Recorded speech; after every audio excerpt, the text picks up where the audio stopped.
From a few dozen to a few hundred, the crowd here at the border is growing, and so is their level of frustration.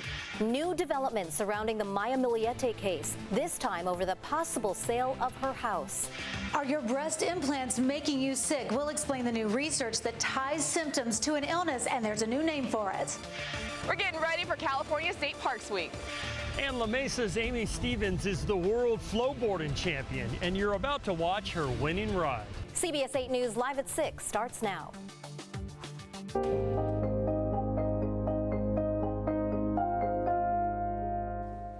The number of migrants gathering at our border has surged in the days before Title 42 expires.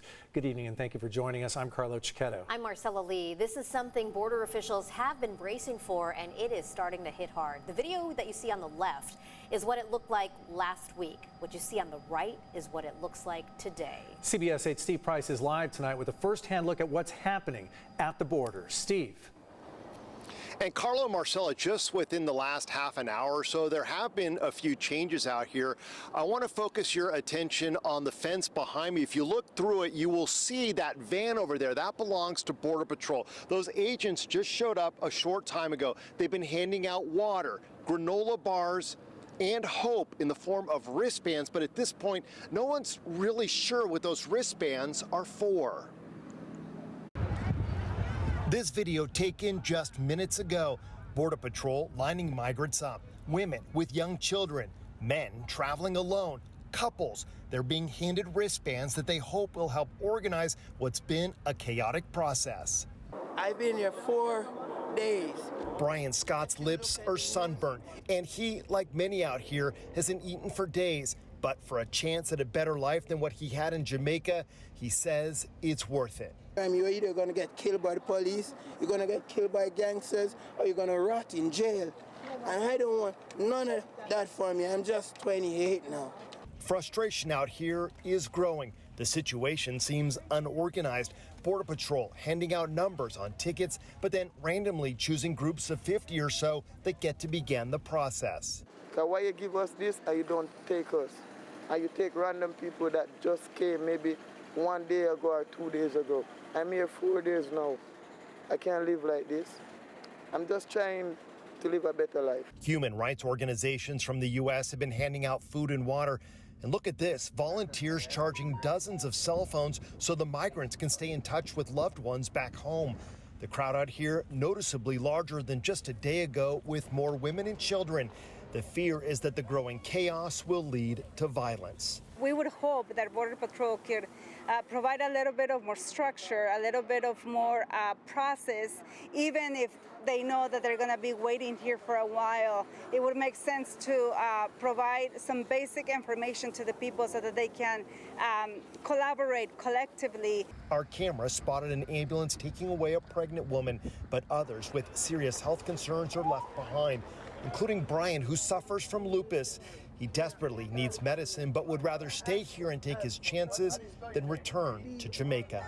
I stay to the last day till they take me in, because I know I need better. I don't want better, I need it.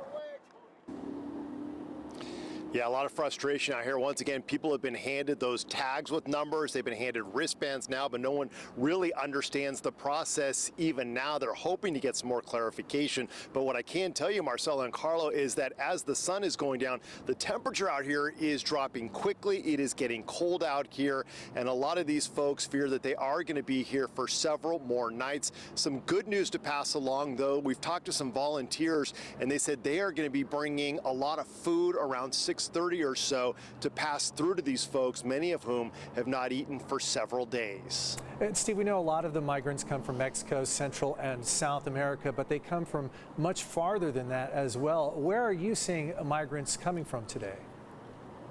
So Brian, who we talked to in the story, he said he's from Jamaica. I talked to another person from Colombia, another from Honduras. And Carlo, even some folks from Eastern Europe, 2 women from Georgia were here. They are waiting as well. Unfortunately, I don't speak any English, and I couldn't find an interpreter to kind of get a little bit more of their story, but that's where they were from. Their passports were telling us that. America is still very much the promised land for people all around the globe. Yeah. Steve Price reporting live for us. Thanks, Steve.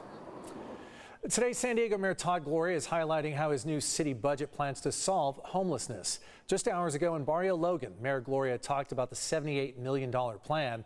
That's a more than $29 million increase from last year. More than $1 million is going toward cleaning up sidewalks and encampments, and about $5 million will fund a new safe sleeping program.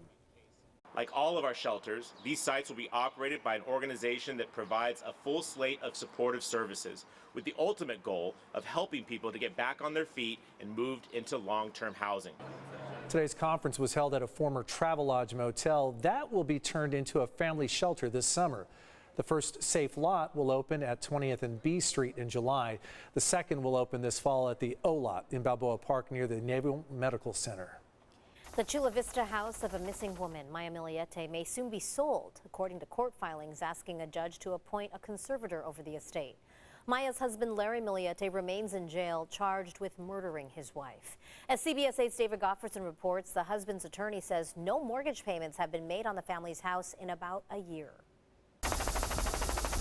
Larry Miliete's parents and 3 children have lived in the family's home on Paseo Los Gatos in Chula Vista since Larry's arrest a year and a half ago for the alleged murder of his missing wife, Maya Miliete. Now the $1.2 million home may soon be sold, according to this petition filed by Maya's sister, Mary Chris Droulet, asking a judge to appoint a conservator to facilitate the sale. A conservator is urgently needed to address pressing financial issues regarding her estate, including pending foreclosure proceedings regarding her personal residence, the petition reads. Without a court-appointed conservator to sign paperwork on Maya's behalf, the house cannot be sold. And the property has about $600,000 in equity, according to Bonita Martinez, the attorney representing both Larry Miliete and his parents.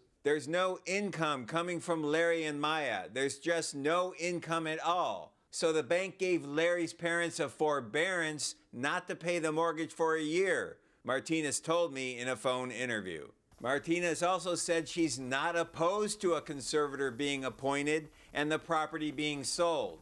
She said the parents have a place to stay in Chula Vista so the 3 children can remain in the same schools. There's a neighbor who offered their house to be rented to them. Anytime they want to move, they're ready to take them, Martinez said. Meanwhile, the battle over guardianship of the 3 children continues in San Diego probate court between Larry's parents and Maya's sister. Both sides are arguing over visitation during the summer months, and at a hearing Monday, the judge said a final decision on custody of the children likely will not be made until after Larry's murder trial is concluded. Larry Miliete's next court appearance now will be this Thursday morning. His murder trial is still set for October 9th. At the downtown courthouse, David Gottfredson, CBS 8. Thank you, David.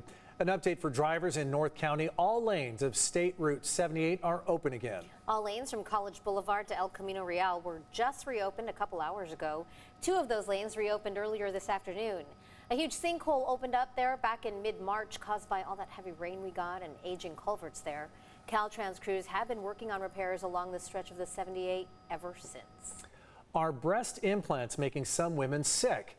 Tens of thousands of women say they have breast implant illness, and for the first time, a leading organization for plastic surgeons recognizes their symptoms as an actual illness and a reason to remove those implants. CBS 8's Anna Laurel spent the day with a La Jolla plastic surgeon and one of his patients, and she joins us now with more on this. Anna? That's right, you guys. This is so interesting. For years, women with implants say they go to their doctor complaining of everything from hair loss to brain fog to skin rashes and more. Now, if their blood work doesn't find anything, they might get told it's all in their head. Well, a local plastic surgeon I met with today says new research ties systemic symptoms to implants.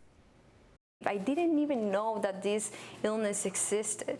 Had I known that before I had the implants, I never would do that.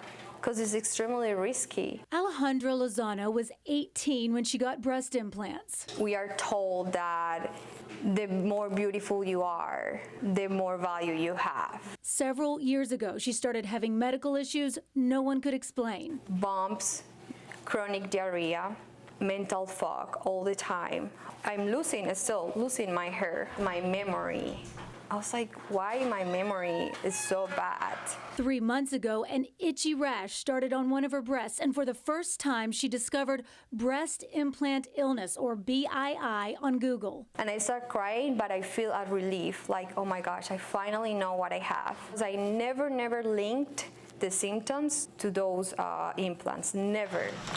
And this past Friday, Dr. Luke Switston at La Jolla Cosmetics removed her implants. We're finally really pinpointing, why do I feel like crap every morning when I wake up? Why do I feel fatigued? Why do I have brain fog? I can't formulate thoughts. Why do I have dry eyes all the time? Why do my joints hurt? He says new research shows 68% of patients feel better after their implants are removed. And the Aesthetic Society of Plastic Surgery just announced systemic symptoms of breast implants is now an acceptable reason to remove implants if there's no connection to other illness. Because of the symptoms that they're reporting mimic so many other diseases, it was always very difficult to pinpoint that the implants are actually responsible. Alejandra believes her implants were the root of her problems that are now disappearing. It's like having a bomb in your body. Just awful. There are certain situations, of course, where people still want and need implants, like for women needing reconstructive surgery after a mastectomy. But Dr. Switson says women should know all the risks, the maintenance, and potential complications that come with having implants. And at least now there's a name for this. I know I have a friend too. I know a lot of us know people who have had these symptoms that are unexplainable. And finally, they're coming to light. Now, with this new name called breast implant illness, is this something that insurance will cover now? It's the symptomatic symptoms, because that's what people have been calling it, the breast impact illness. But they said, well, that's a phenomenon. But that was my first question. Marcella, there is no insurance code for it yet. That's what everybody wants to know. But Dr. Switson says this is an important first step to get there, for the surgeons group to recognize it, give it that name. He hopes one day it'll have its own code and insurance will cover implant removal. We know there's going to be a fight over that, but we know that these women are suffering and they need help with this, and they need their insurance to pay for it. So that's exactly right. We'll just see how long it takes to get there. Anna Laurel, thanks, Anna. Thanks, guys.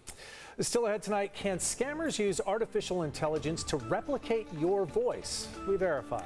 Plus, celebrating the beauty and history of our state parks. A preview of California State Parks Week.